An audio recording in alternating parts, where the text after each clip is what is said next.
And ever since I made my last video here on YouTube, I've been thinking about what I would say on my next one. First of all, I wanted to thank all of you out there who have watched my YouTube video about the It Gets Better project, my contribution to it. There have been actually 80 some odd of you.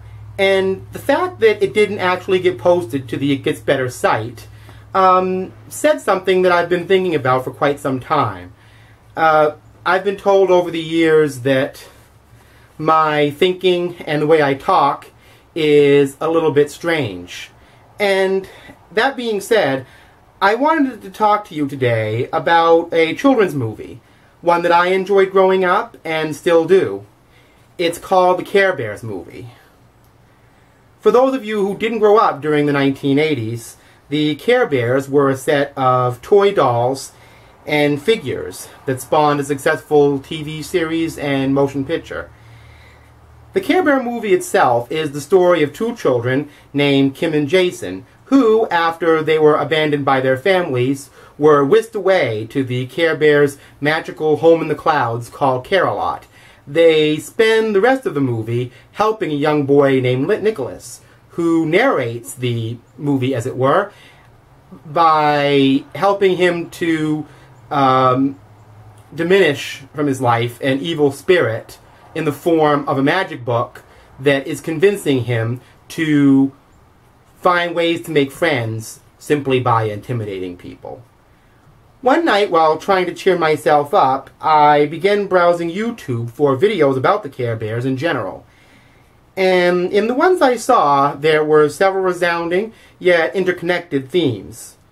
One was discussed at the American Greetings Company, who developed the Care Bears product initially, in using children's TV, presumably to sell products based on their creation.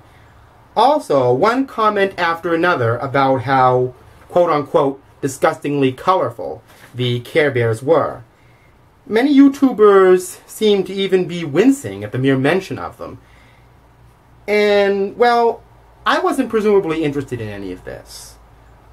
But the one interconnecting theme I saw in regard to people's opinion about the Care Bears was cynicism. As many of you out there on YouTube know, I'm a 70s and 80s era person culturally.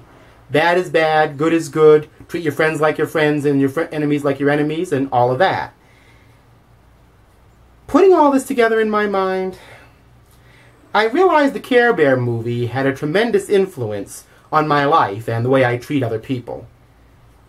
Notice that many of my comments online tend to actually have a consoling and compassionate nature about them, trying to encourage other people to move forward into happiness, then moving backward into unhappiness.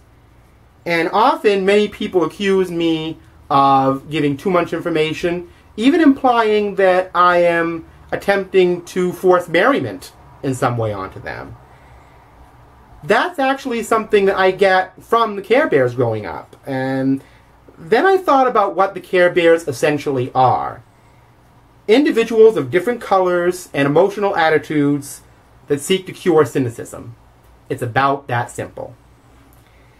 As a thinking person with a long gestating balance of emotionalism and rationality, I have to say that anybody who would proudly claim the Care Bears as an enormous influence on their life in their formative years might find themselves a constant social outcast in this day and age. Anyone who seeks to celebrate diversity, life, color, sympathy, and undoing cynicism may find socialization having been very difficult in the past couple of decades here. There's been a lot of meanness and often downright emotional cruelty ingrained into pop culture in America since the days that the Care Bears flourished. But the fact that the Care Bears recently made a comeback in terms of toys has value too. People still want to care wholeheartedly. They really do. And the Care Bear movie is still a great film for kids, and I encourage all of you young parents out there to show it to your children, no matter how old it is. And I hope to see the next generation of young people will take the lessons of things such as the Care Bear movie as much to their hearts as I did when I was younger. It will help you all your life. Peace, love, and caring to all of you out there on YouTube. I'll see you next time.